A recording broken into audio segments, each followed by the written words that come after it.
नमः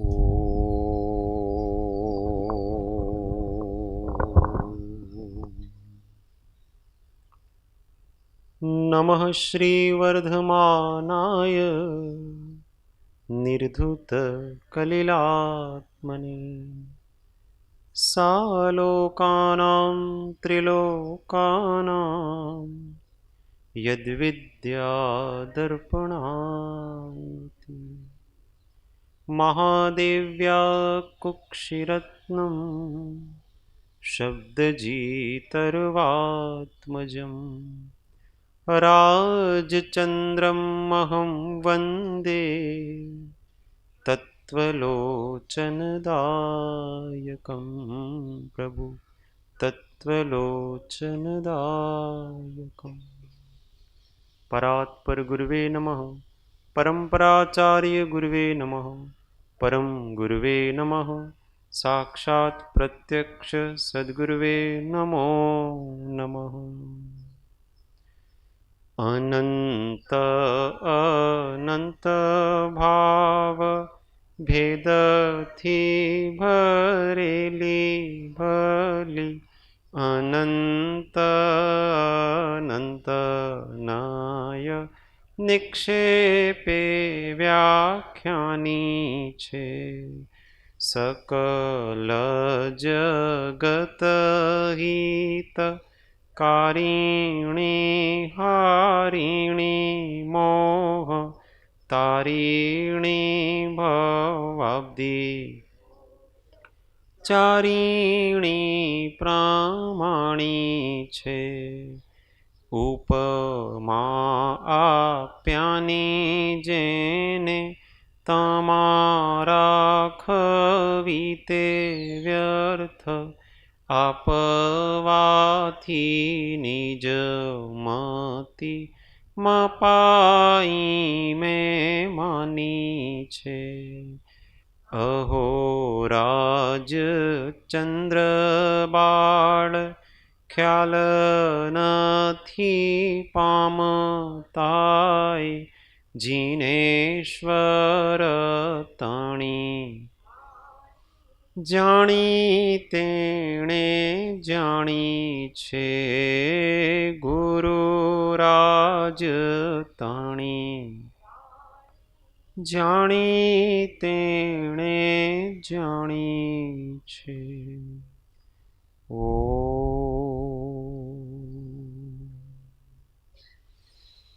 जय जिनेन्द्र जय।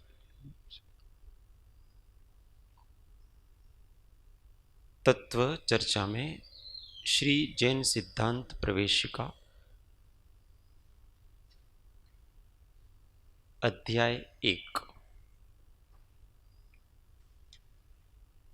प्रश्न संख्या हिंदी में 124 गुजराती में 123 बराबर। द्रव्य प्राण के कितने भेद हैं इस पे चर्चा चल रही थी। हाँ, द्रव्य प्राण के कितने भेद, अरे सॉरी वही ना, द्रव्य प्राण के कितने भेद हैं। तो द्रव्य प्राण 10 प्रकार के हैं। द्रव्य प्राण का मतलब होता है पौद्गलिक शक्ति जिसके कारण से चेतना एक शरीर में टिकी रहती है और अपना देखने बोलने चलने इत्यादि का काम करती है। उस पौद्गलिक शक्ति का नाम द्रव्य प्राण कहलाता है। वो पौद्गलिक शक्तियां 10 प्रकार की हैं। उस पौद्गलिक 10 प्रकार की शक्तियों में एक तो मन की शक्ति, वचन की शक्ति और काय की शक्ति। तो मनोवर्गणारूप जो मन है वो द्रव्य मन, वो द्रव्य मन प्राण। भाषा वर्गणारूप जो भाषा वर्गणा के पुद्गल हैं वो वचन द्रव्य प्राण। और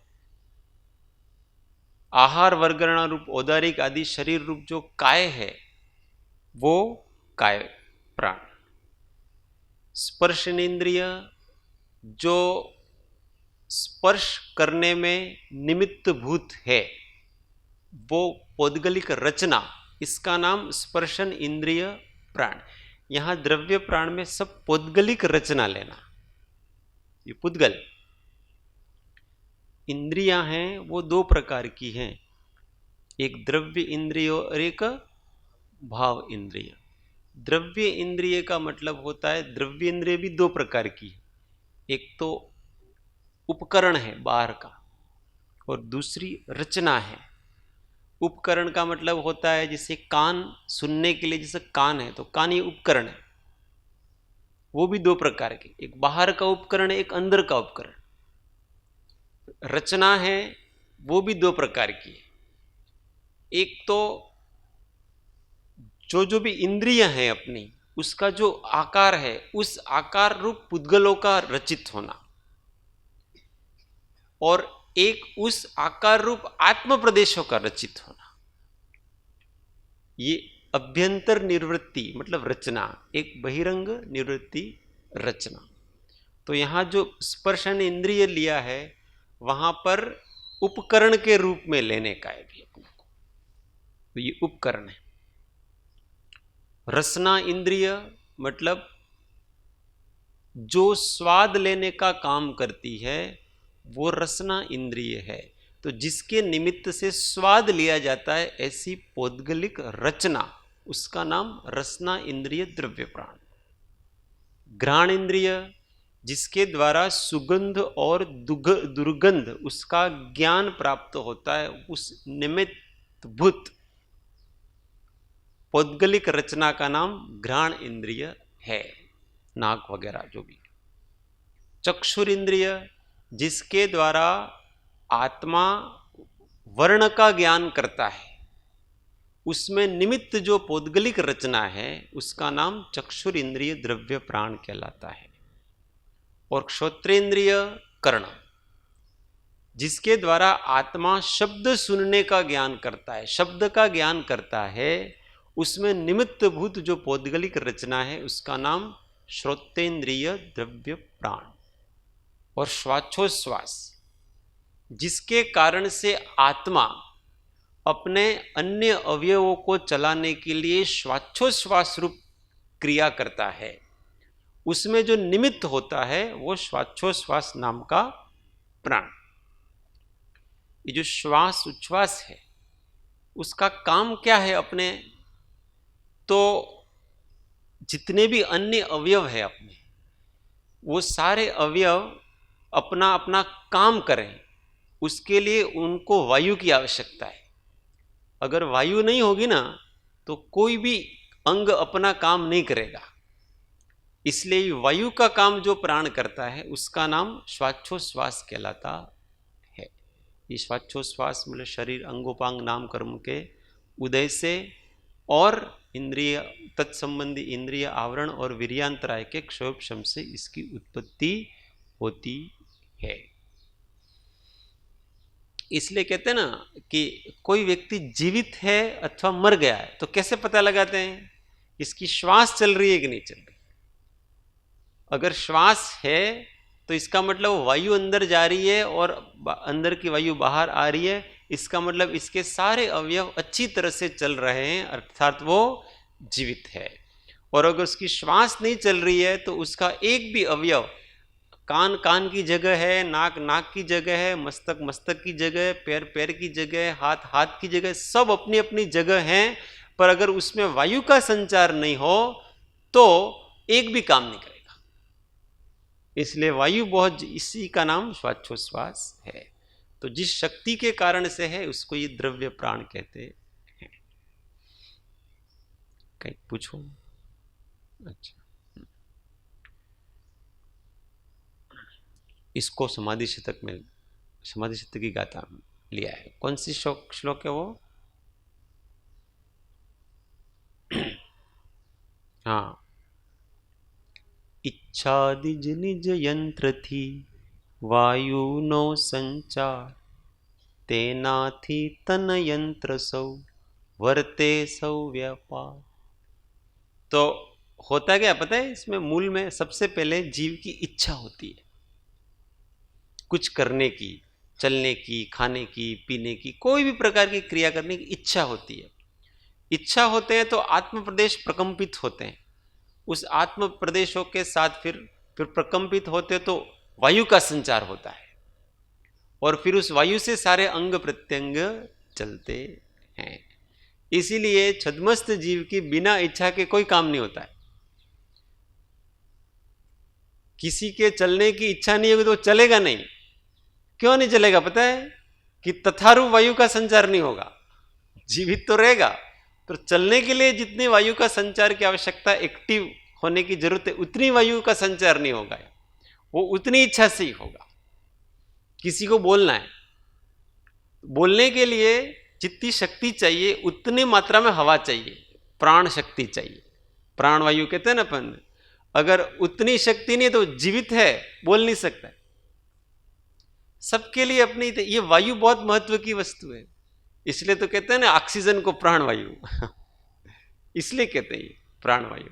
ये श्वासोश्वास प्राण की निमित्त होती है। सब में होता है। हाँ, वो जो इंद्रिय है, एक इंद्रिय है, उससे श्वास लेता है, उसमें कोई दिक्कत।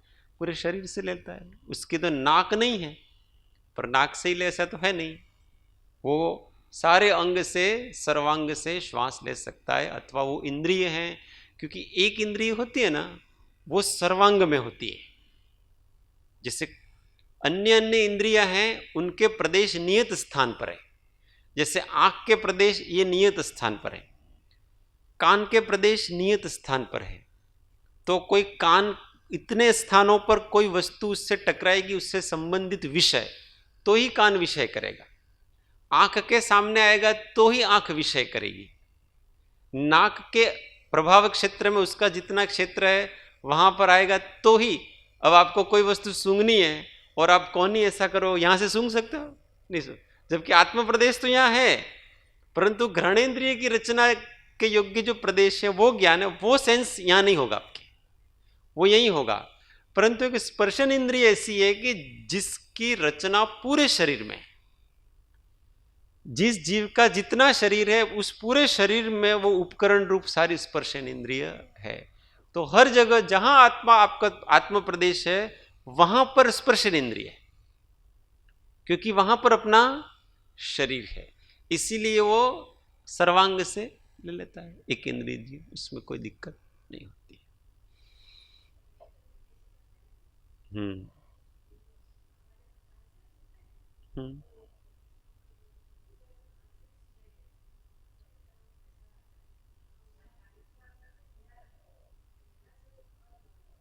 हाँ, वो क्या है कि एक बहिरंग नाद है और एक अंतरंग नाद है। अंतरंग नाद संपूर्ण शरीर में, उसमें कोई दिक्कत नहीं। तो वो नाद सब जगह चल रहा है, क्योंकि प्रति समय वायु के संचार होने से उन पुद्गलों का संघात हो रहा है। उन पुद्गलों के संघात से पूरे शरीर में नाद चल रहा है, जिसको ब्रह्मनाद ऐसा कहते हैं ना योग की भाषा में वगैरह। वो ब्रह्मनाद सब जगह चल रहा है। परंतु आपकी श्रोत्रेंद्रिय काम नहीं कर रही, तो उपकरण यहां रखो कि वहां रखो, पर सुन कौन रहा है? सुन तो कान रहा है ना। श्रोत्रेंद्रिय नहीं हो तो आप यहां उपकरण रख के दिखो, तो उस जीव के श्रोत्रेंद्रिय का आवरण का क्षयोपशम नहीं हो, तो आप किसी भी शरीर के अंदर रखो तो भी वो सुन नहीं सकेगा। सुनने का काम कान करता है, और उसके प्रदेश, कान की जितनी इंद्रिय की जिस स्थान पर रचना है वो वहां पर होते हैं, ऐसा। बाकी इसका प्रभाव क्षेत्र देखो तो श्रोत्रेंद्रिय का अधिकतम कितना प्रभाव क्षेत्र है, तो 9 योजन दूर की वस्तु को सुनता। परंतु ये इंद्रिय काम करनी चाहिए ना, ये इस कानों में वो पड़ेगा, हाँ, तो होगा वो सारी बात। इसलिए उपकरण कहीं से भी लगाओ, उसमें कोई दिक्कत नहीं है। पैर पे लगाओ तो भी कान ही सुनेगा, दूसरे इंद्रिय काम नहीं करेगी उसकी। इसका मतलब ये नहीं कि स्पर्शन इंद्रिय ने उसको सुन लिया, इस प्रकार का नहीं।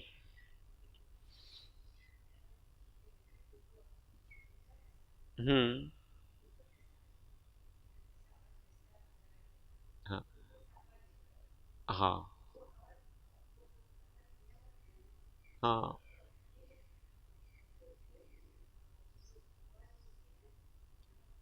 हाँ, तो ध्वनि का संचार हड्डी में अधिक होता है, इसलिए वो हड्डी में आएगी, उसके तंतु सारे के सारे। पर सुना किससे जाएगा? कान से ही सुना जाएगा, ऐसा। और वो तो पौद्गलिक उपकरण है, वो पुद्गल को जो ग्रहण कर रहा है, पुद्गल को ग्रहण कर रहा है, पर उसका ज्ञान कौन करेगा? ज्ञान तो हम ही करेंगे। तो डॉक्टर को तो उस उपकरण से ही पता चलेगा कि इसमें इस प्रकार का है, इतनी ध्वनि आ रही है वगैरह, ये सारे। बाकी पूरे सब शरीर में ध्वनियों का संचार हर जगह चलता है, और सुनने का काम कर्णेंद्रिय करती है। तो ये श्वासोश्वास आयु नाम का प्राण की बात चली थी कि श्वास कहलाती है। और आयु का मतलब होता है, ये एक पौद्गलिक ऐसी रचनाएं हैं, ऐसे पुद्गल के परमाणु हैं, ऐसे पुद्गल के निशय के, जिनके होने से जीव अर्थात आत्मा एक शरीर में टिका रहता है उतने समय से। अगर ये नहीं हो तो टिका रह सकता नहीं है। एक क्षण भी अगर आयु नाम का प्राण नहीं हो तो जीव उस शरीर में टिक नहीं सकता। बाकी सब प्राण हैं, वो कम ज्यादा हो तो चलेगा।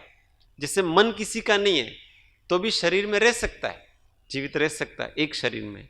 वचन नहीं है तो भी रह सकता है, असंगनी जीव वगैरह, एक इंद्रिय वगैरह सब होते हैं। काय होता है, कौन कौन से काय? कार्मण काय वगैरह, ये सारी चीजें होती है।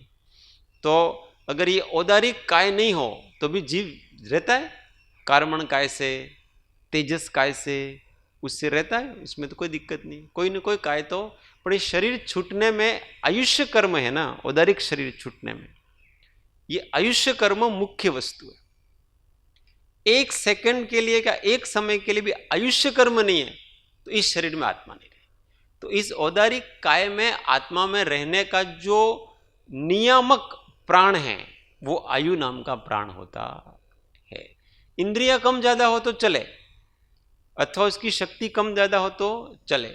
श्वासोश्वास भी आप 1 मिनट रोक करके बैठ जाओ तो इसके बिना भी 1 आध मिनट तक जीवित रह सकते हैं।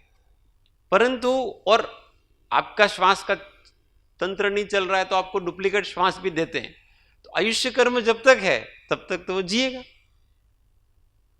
ये श्वास लेने में जिनको तकलीफ होती है ना, आईसीयू में भर्ती करते हैं ना, वही तो है।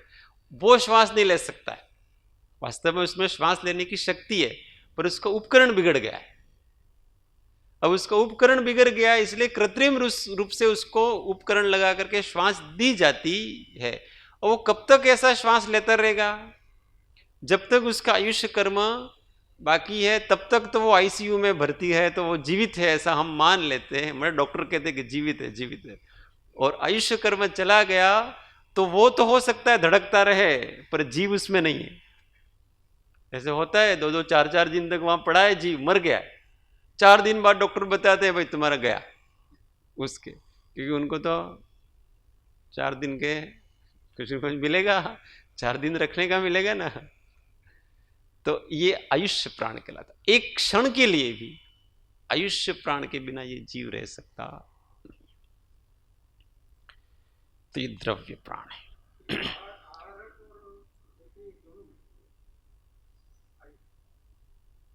नहीं, आयुष्य प्राण मतलब ये औदारिक शरीर में टिके रहने के लिए अनिवार्य है। और वैक्रिक शरीर में भी, जिसका वैक्रिक शरीर है और जिसके देवों और नारकियों के कोई भी, परंतु वो जो स्थूल शरीर है उस स्थूल शरीर में टिके रहने के लिए आयुष्य प्राण की आवश्यकता होती है। तो ये 3 स्थूल शरीर हैं जो दिखते हैं सामने, औदारिक शरीर और वैक्रिक शरीर। आहारक शरीर दिखता नहीं है, तेजस शरीर भी दिखता नहीं है, कार्बन शरीर भी दिखता नहीं है, परंतु इसको मुख्य से आहारक को स्थूल तो इसलिए कहा है कि वो कुछ ग्रहण करता है, इस अपेक्षा से उसको स्थूल, बाकी वो भी सूक्ष्म है। चलो 125 आगे। द्रव्य प्राण का काम हो गया। भाव प्राण किसको कहते हैं? आत्मा की जिस शक्ति के निमित्त से इंद्रियादिक अपने कार्य में प्रवर्ते उसे भाव प्राण कहते हैं। अब ये पौद्गलिक रचना तो हुई, अब उस पौद्गलिक रचना का काम क्या है? तो विषय को ग्रहण करना, अपना अपना काम करना। तो ये वास्तव में क्षयोपशम रूप है, ये आत्मा के क्षयोपशम रूप हैं। कैसे क्षयोपशम रूप हैं? अब जैसे स्पर्शन इंद्रिय, तो स्पर्शन इंद्रिय का काम क्या पता है? स्पर्श का ज्ञान करना। तो स्पर्श का ज्ञान करने के लिए क्या चाहिए हमको? ज्ञानावरण का क्षयोपशम। तो वो जो ज्ञानावरण के क्षयोपशम रूप जो इंद्रियां हैं उसका नाम भाव प्राण है। तो उस इंद्रिय आवरण का जो क्षयोपशम है उसका नाम भाव प्राण कहलाता। भाव नाम क्यों दिया? क्योंकि भाव नाम इसलिए दिया कि वो आत्मा का पार्ट है, आत्मा का स्वरूप है, जीव का स्वरूप। क्षयोपशम है वो जीव रूप है। तो ये द्रव्य प्राण, भाव प्राण जितने हैं वो सारे के सारे जीव रूप हैं। इसलिए भावेंद्रिय हैं वो जीव रूप हैं, भाव मन है वो जीव रूप हैं, वचन को सुनने की शक्ति है वो जीव रूप है, काय के चलने की शक्ति है वो जीव रूप है। ये सब जीव रूप होते हैं। समझ में आ गया द्रव्य प्राण और भाव प्राण में अंतर? द्रव्य प्राण पुद्गल रूप हैं और भाव प्राण है वो जीव रूप है। 126 सिद्ध भगवान में तो होते ही नहीं है द्रव्य और भाव प्राण, उसमें केवल चैतन्य प्राण होते हैं। सिद्ध भगवान में भाव प्राण होते हैं कि नहीं होते हैं, ऐसा प्रश्न है। होते हैं। ऐसे किया, कैसे किया? हाँ, भाव प्राण क्षयोपशम रूप है और सिद्ध भगवान में क्षयोपशम नहीं पाया जाता है।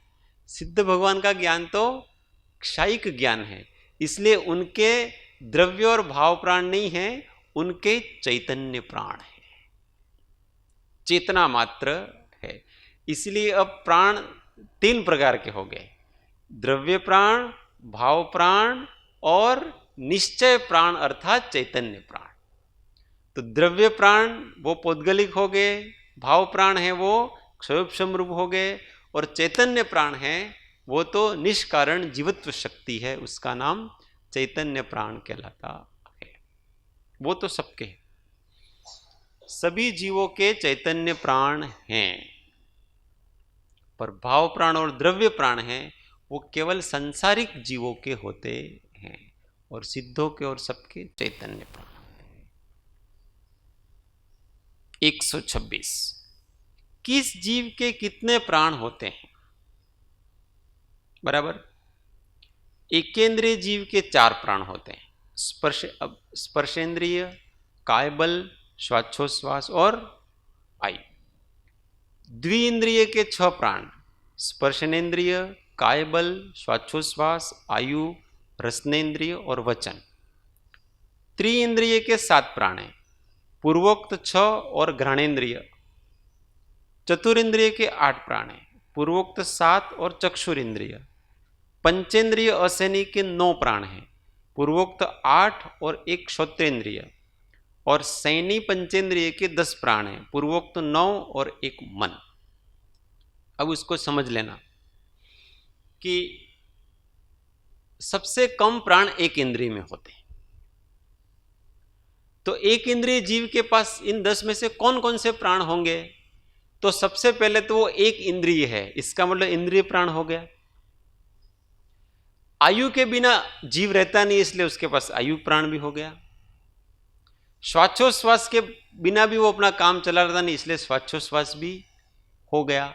और शरीर के बिना वो एक इंद्रिय रहेगा नहीं, इसलिए काय प्राण भी हो गया। तो 4 प्राण हो गए, इंद्रिय, काय, श्वासोच्छ्वास और आयुष। ये 4 प्राण एक इंद्रिय के हो गए। तो इंद्रिय में एक स्पर्शेंद्रिय आएगी, क्योंकि एक इंद्रिय की केवल एक स्पर्शेंद्रिय होती है। और काय में कौन सा काय आएगा? काय बल। हाँ, ये जो भी औदारिक काय बल होता है वो काय बल आएगा उसके। और श्वासोच्छ्वास और आयुष्य। अब 2 इंद्रिय को लेना, दो इंद्रिय जीव में स्पर्शनेन्द्रिय तो होगी होगी, और इसके अतिरिक्त और कौन सी इंद्रिय आ गई? रसना इंद्रिय। तो दो प्राण हो गए। अब उसके पास काय बल तो है ही, श्वासोश्वास भी है ही, और आयुष्य भी है ही, और जब रसना इंद्रिय आ गई तो वचन बल भी आ गया।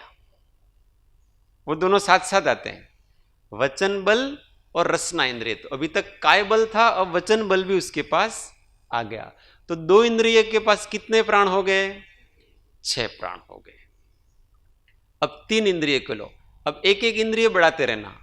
ये 6 तो है ही 3 इंद्रिय के, क्योंकि स्पर्शन इंद्रिय है, रसना इंद्रिय है, और एक इंद्रिय और बढ़ गई। कौन सी? घ्राण इंद्रिय है, फिर आयुष्य है, श्वासोश्वास है, काय बल है और वचन बल है। ये 7 हो गए। उसी प्रकार से अब 4 इंद्रिय वालों को लो, तो उसमें एक इंद्रिय केवल और बढ़ानी है। कौन सी इंद्रिय बढ़ेगी? चक्षुर इंद्रिय। तो स्पर्शन इंद्रिय, रसना इंद्रिय, घ्राण इंद्रिय और चक्षुर इंद्रिय, ये हो गए 4। फिर काय बल, वचन बल, ये 2 बल हो गए 6। फिर श्वासोश्वास और आयुष्य, कितने प्राण हो गए 4 इंद्रिय के? 8 प्राण हो गए। अब 5 इंद्रिय में 2 प्रकार के होते हैं, एक सैनी और असैनी। सैनी मतलब संगनी और असंगनी, ऐसे। तो मन को छोड़ दो और 5 इंद्रिया, तो स्पर्शन इंद्रिय, रसना इंद्रिय, घ्राणेन्द्रिय, चक्षुर इंद्रिय, श्रोत्रेंद्रिय, ये 5 इंद्रिया हो गई। काय बल, वचन बल, ये 2 बल हो गए। ये असैनी की बात चल रही है। श्वासोश्वास और आयुष्य, तो कितने हो गए? असैनी पंचेंद्रिय के कितने प्राण हो गए? 9 प्राण हो गए। और संगनी पंचेंद्रिय के पास कितने प्राण होंगे? 10 प्राण। कौन कौन से? स्पर्शनेन्द्रिय, रसना इंद्रिय, घ्राणेन्द्रिय, चक्षुर इंद्रिय, लास्ट की श्रोत्रेंद्रिय, काय बल, वचन बल, मन बल, श्वासोश्वास और आयुष्य, ये 10 प्राण हो गए उसके। तो न्यूनतम किसी जीव के प्राण होंगे तो कितने होंगे? द्रव्य प्राण 4, और अधिकतम होंगे तो कितने होंगे? 10 प्राण होंगे। परंतु एक जीव ऐसा भी है कि जिसके न्यूनतम 3 ही प्राण होते हैं। बता सकते हैं? आकांक्षित? हाँ, नहीं, विग्रह गति में तो इन 10 में से कोई नहीं है। न इंद्रियां हैं, न वचन है, न बल है, कुछ नहीं है वहां। तो श्वासोश्वास भी नहीं है। हाँ, आयुष्य प्राण जरूर है, क्योंकि अगली आयु का प्रारंभ हो जाता है विग्रह।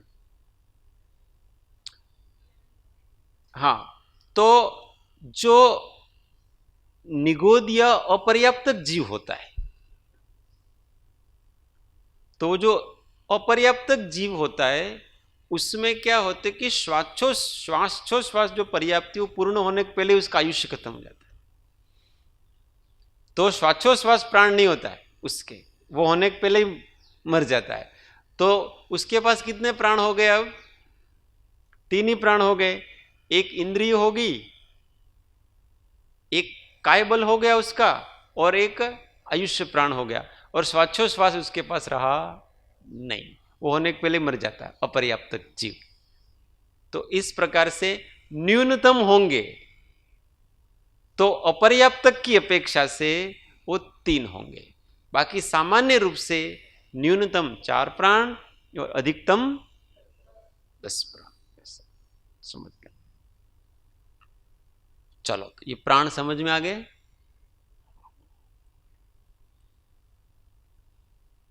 एक 127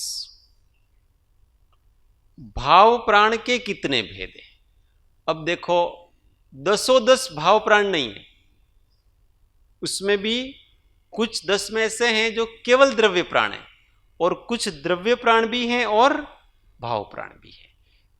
भाव प्राण किसको कहा? यहां पर क्षयोपशम रूप जो आत्मा की उस विषय को ग्रहण करने की शक्ति है, उस प्राण को भाव प्राण कहा।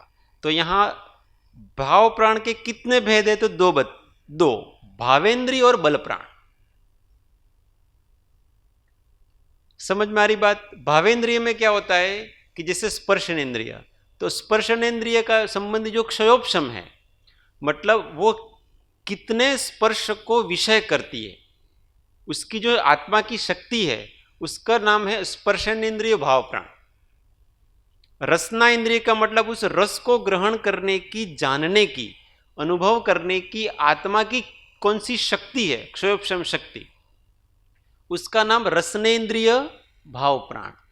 घ्राण को अर्थात सुगंध अथवा दुर्गंध, गंध को ग्रहण करने की, जानने की, अनुभव करने की आत्मा की जो शक्ति है, क्षयोपशम शक्ति, उस शक्ति को घ्राणेन्द्रिय भाव प्राण कहते हैं।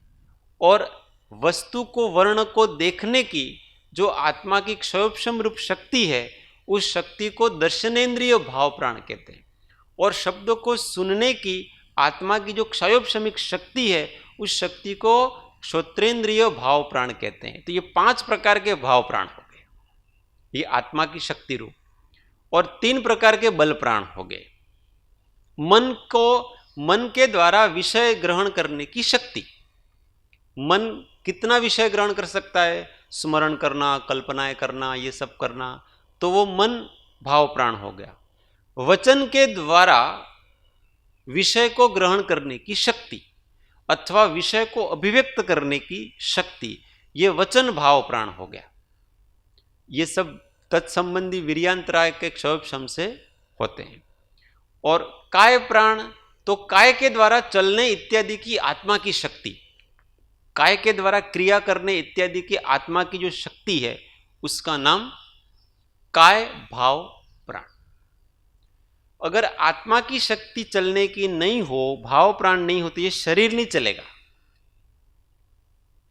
अपन सोचते हैं कि इस शरीर के चलने में शरीर वास्तव में कारण है कि आत्मा भी कारण है, तो इसका निमित्त नैमित्तिक संबंध है। उपादान से तो ये शरीर ही चल रहा है उसका, परंतु अगर आत्मा नहीं हो तो शरीर नहीं चल सकता। इसके लिए आत्मा की शक्ति का वीर्यांतराय का क्षयोपशम, काय बल रूप वीर्यांतराय कर्म का क्षयोपशम होगा, तब जाकर के ये आत्मा जिस शरीर में, वो शरीर हलन चलन कर सकता है, नहीं तो शरीर हलन चलन नहीं कर सकता। किसी को तो ना, હવે આ ભાઈને ચાલવાની શક્તિ રહી નથી, क्यों? कायबल क्षीण हो गया। कायबल नाम का भाव प्राण है, वो क्षीण हो। शरीर तो वही की वही है, 2 आंखें, 2 पैर, 2 हाथ है, वही है, पर काम क्या करना बंद कर दिया? आत्मा की शक्ति घट गई उसकी। तो वास्तव में ये शरीर अपने आप भी नहीं चल रहा है। कोई एकांत से ऐसा कहते हैं ना कि चलना फिरना ये तो मात्र बाह्य क्रिया, ये शरीर की क्रिया है। ये मात्र शरीर की क्रिया नहीं है, एकांत से। अगर आत्मा इस शरीर में से निकल जाए तो ये शरीर चलेगा? तो चलना शरीर की क्रिया होगी, आत्मा की क्रिया होगी। बोलना शरीर की क्रिया होगी, आत्मा की क्रिया हुई। तो आत्मा के बिना नहीं होता है। इसलिए अगर आत्मशक्ति का निमित्त नहीं मिले तो ये न चलेगा, न बोलेगा, न खाएगा, न पिएगा, कुछ नहीं कर। इसलिए ये भाव प्राण कहलाते हैं। अगर इसके अंदर भाव प्राण नहीं हो, ये शरीर अपने आप कुछ नहीं कर सकता। उसकी ऐसी शक्ति, ये निमित्त नैमित्तिक शक्ति है। यद्यपि उपादान रूप से पुद्गल ही पुद्गल का करता है, परंतु निमित्त रूप से उस आत्मा का क्षयोपशम रूप शक्ति है, भाव प्राण रूप शक्ति है, वो उसमें काम करती है। इसलिए दोनों का बैलेंस होता है, तब जाकर के काम होता है। भोजन करने की, अभी अपन भोजन के लिए बैठे और इस शरीर की शक्ति उठा करके वहां रखने की, ये जो भाव प्राण नहीं हो, अपने आत्मा नहीं हो, तो क्या ये शरीर भोजन को ग्रहण करेगा? ये आत्मा है, इसलिए ये हाथ इधर से इधर जा रहा है, इधर से ये जा रहा है, इसलिए हो रहा है वो सारा का सारा। हम उसको थाली से लेते हैं, मुंह में रखते हैं, ये सब किस लिए?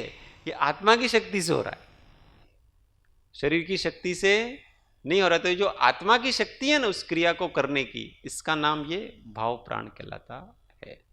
तो भाव प्राण ये है। तो भाव प्राण हुए कितने, तो इस दो प्रश्न में बताते हैं कि 128 में कि भावेंद्रिय के कितने भेद हैं, तो 5 भेद। स्पर्शन, रसना, घ्राण, चक्षु और श्रोत्र, जो भी बताया।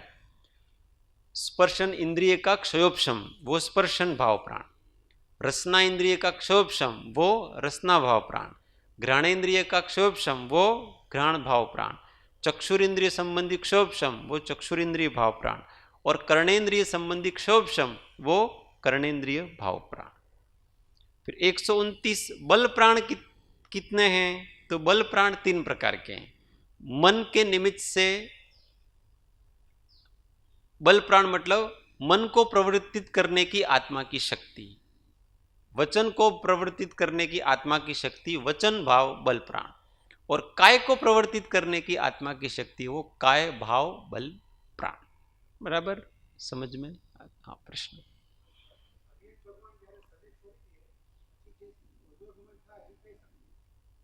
वो तो उनकी ऊर्ध्वगमन स्वभाव है, नहीं उसको आगे ले जाने में कोई उसका कारणभूत नहीं है। स्वभाव में कोई कारण नहीं होता है, स्वभाव हमेशा निष्कारण होता है। तो जीव का स्वभाव ऊर्ध्वगमन करने का है। अब उसमें किसी निमित्त की कोई आवश्यकता नहीं है, वो ऊंचा जाएगा। निमित्त रूप से धर्मास्तिका वगैरह उसको हेल्प करते हैं, बाकी स्वभाव उसका, क्योंकि ऊर्ध्वगमन हुआ उस समय तो शरीर ही छूट गया ना। अब इसमें से 9 भाव प्राण है, क्षोभक्षम तो पहले से ही नहीं है उसका, क्योंकि वहां तो क्षायिक ज्ञान है। केवल ज्ञान होते ही सब क्षायिक ज्ञान है। ये जो भाव प्राण है वो केवली में नहीं होते, ये 12वें गुण स्थान तक होते हैं। जब तक क्षायोपशमिक ज्ञान रहता है तब तक ही ये भाव प्राण रहते हैं। क्षायिक ज्ञान होने के बाद भाव प्राण नहीं रहते हैं। वहां द्रव्य इंद्रिया रहेगी, द्रव्य मन रहेगा, वचन रहेगा, ये सब रहेगा, पर क्षयोपशम नहीं रहेगा। वो क्षयोपशम अब क्षायिक हो गया है, उसको क्षयोपशम की क्रम क्रम से जानने की उसको कोई आवश्यकता नहीं।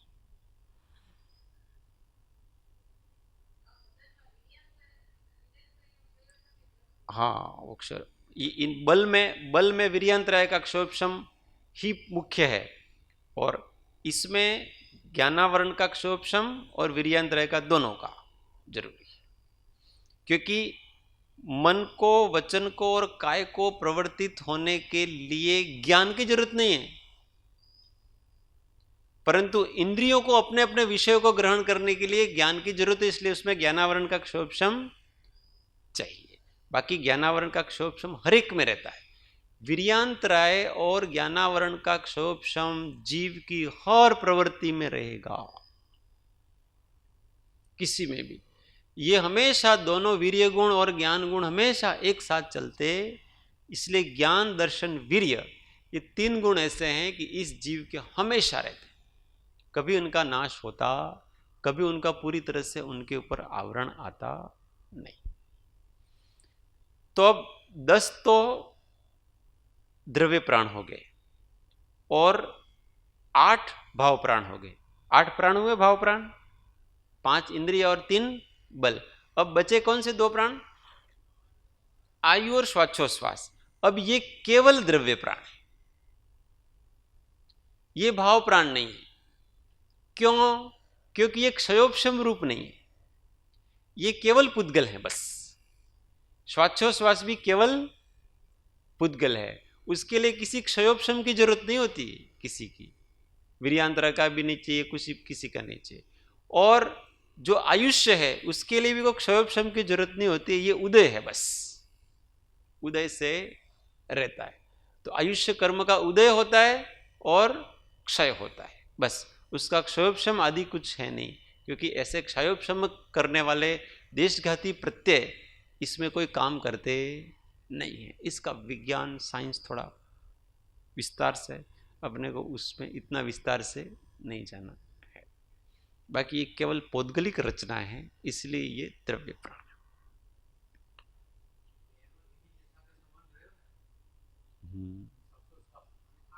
हाँ,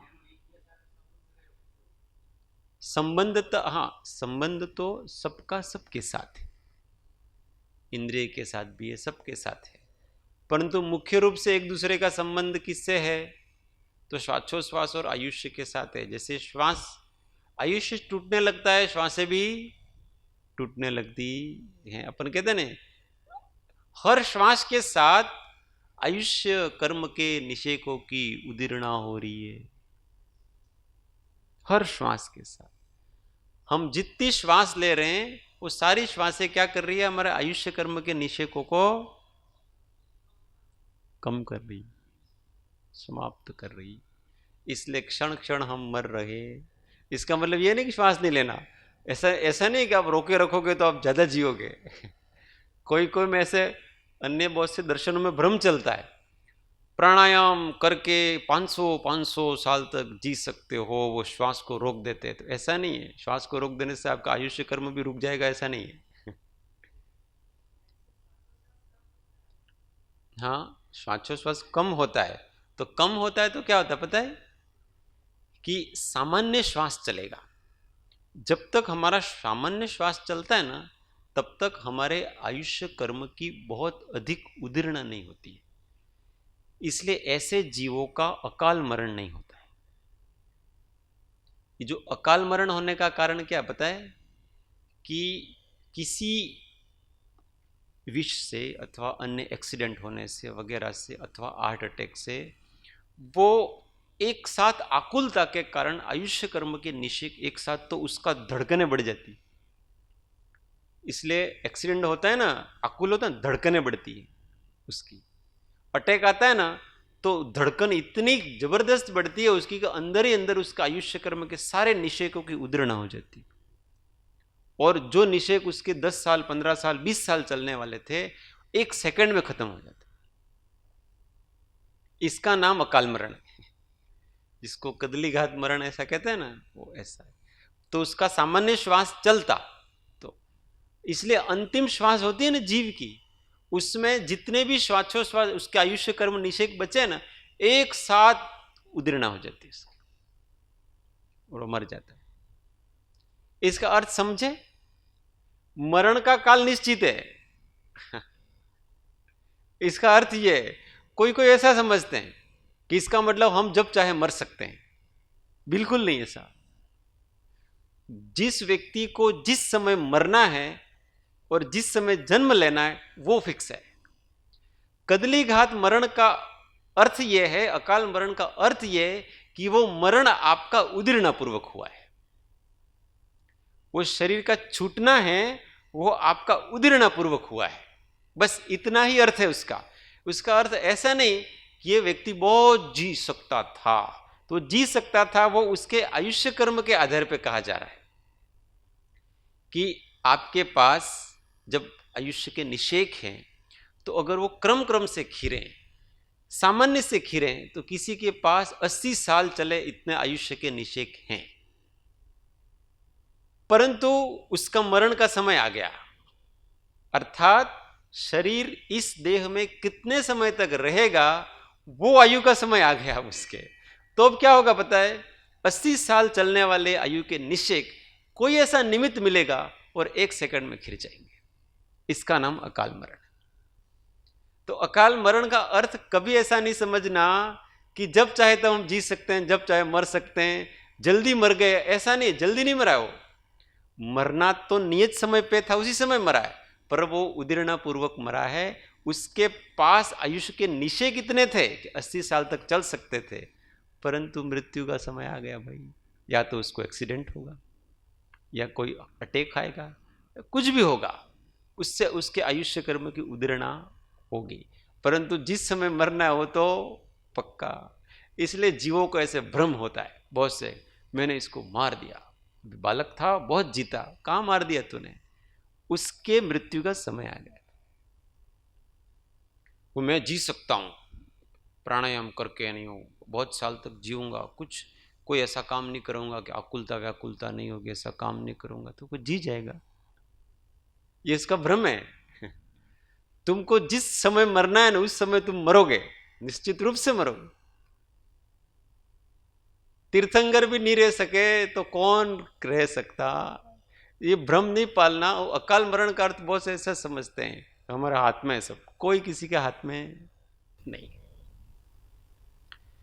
इसलिए परमार्थ ये है कि जीने की इच्छा नहीं करना और मरने की अभिलाषा नहीं करना। जीवन और मृत्यु कर्माधीन है, जीना हमारे हाथ में। समझ में आएगी? जीवन और मृत्यु कर्माधीन है और जीना हमारे हाथ में। क्योंकि जीना किससे होता है पता है? हम चेतना से जीते, प्राणों से नहीं जीते।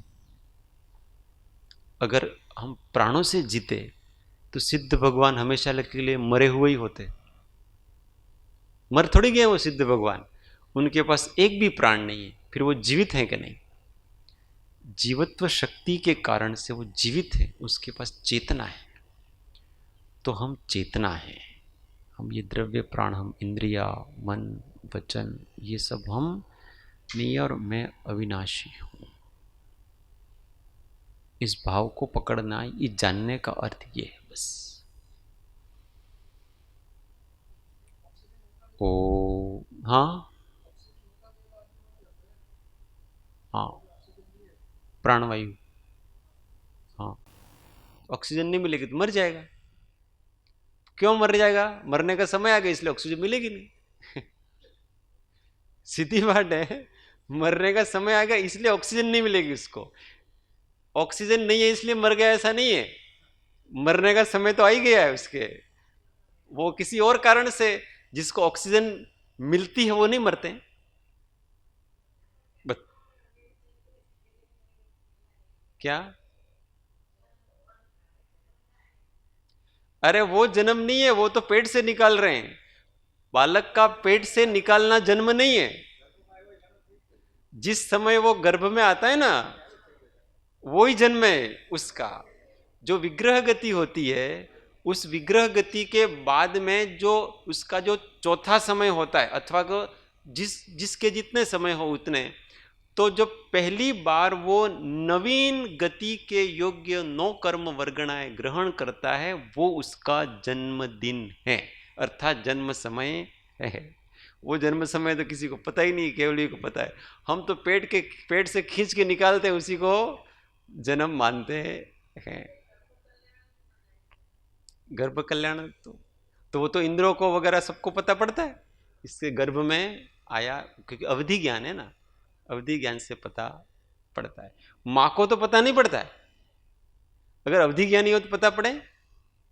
किसी के गर्भ में कोई आया है, गर्भ में जब जीव आता है उस समय को मां को थोड़ी पता पड़ता है, पर अवधि ज्ञानी को पता पड़ता है।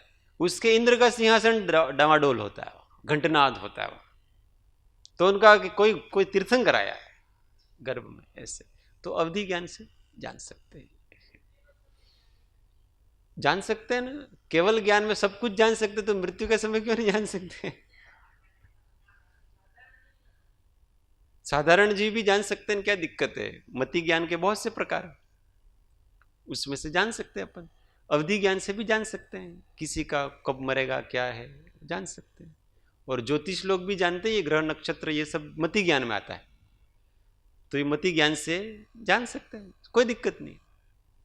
ये सब ज्ञान से जान सकते, पर क्यों जानना? और जो जीव ऐसा मानता है कि मैं मरता हूं, वो मिथ्या दृष्टि। और जब आप जानोगे तो अगर आपके पत्रियां दिखाते हैं ना, वो सबसे बड़ा संकट में पड़ते हैं वो। अब पत्री में ऐसा आ गया कि आपके इतने साल बाद घात है, तो वो पहले ही घात हो जाता है इसका, हृदयाघात। काहे को जो समस्या आई नहीं, अभी क्यों बुला रहे इसको? जिस समय जो पर्याय होनी है वो होगी, आप उसको बदल सकते हैं क्या? ज्योतिष ने बताया कि भाई आपके 10 साल बाद कार से एक्सीडेंट होगा और आपकी मृत्यु होगी, आप क्या कर लोगे? चिंता करने के अलावा क्या कर लोगे? कुछ नहीं कर सकते। कोई ऐसा सोचे कि मैं सावधान, वो सावधान रहना नहीं है, वो डरना है। वो जागृति तो आपको वो भविष्य नहीं बताता तो भी बुद्धिमान को आ जाती है। उस भविष्य से नहीं आई है, उस भविष्य के फल से नहीं आई है। और जिनको ऐसी जागृति नहीं है वो हमेशा डरता रहेगा और हो सकता है कार एक्सीडेंट के पहले ही मर जाए। ऐसा इसमें क्या क्या कर सकते हैं अपन, क्योंकि भविष्य ज्योतिष पूरा तो है नहीं ना, परफेक्ट ज्ञान ज्योतिष का होता, क्योंकि ज्योतिष है वो तो गर्भ में आने के बाद 9 महीने बाद काल गणनाएं होती हैं उनकी चालू। अगर वो गर्भ का समय पूरा पता हो कि इस समय गर्भ में आया और वो समय अगर बताएं किसी को, तो वो ज्योतिष पूरा पूरा 100% सत्य हो सकता है, क्योंकि वहां गणित निकालेगा सारी की सारी कि जिस समय ये गर्भ में आया था उस समय ग्रह नक्षत्र इत्यादि की, उसके आधार पर उसके कौन सा आयुष्य पड़ा होगा, कितना समय चलेगा, सारी जीवन की घटनाएं पड़ेगी। अगर कोई गर्भ प्रवेश को बताए तो वो तो कोई बता नहीं सकता। इसलिए ज्योतिष परिपूर्ण सत्य नहीं है, क्योंकि 9 महीने बाद, जन्म होने के 9 महीने बाद की पत्री दिखाई जाती है उसको, इसलिए। और वो भी सेकंड तो क्या पता है, उस योनि स्थान से आप निकालते हो तो कौन सा सेकंड है कौन सा समय किसको पता है। तो किसी के पहले ही निकाल लिया, किसी के बाद में नहीं। डॉक्टर तो अभी फिक्सिंग होते हैं सब, मेरे बेटे को 15 अगस्त को ही निकालना, मेरे बेटे को ये करना वो करना, उसका जन्मदिन यही होना चाहिए। तो इसलिए ज्योतिष फेल पड़ जाता है उस समय। ओ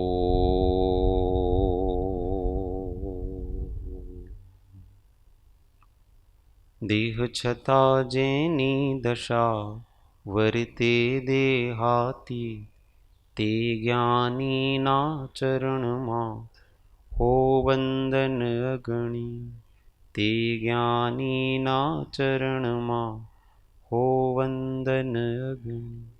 सद्गुरुदेव परम कृपाळु त्रिलोकनाथ की जय, सब संतन की जय। आनंद घन ओ।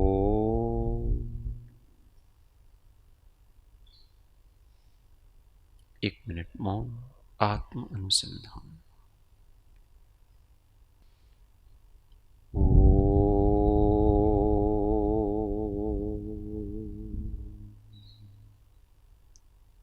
शांति शांति शांति। जय जिनेन्द्र।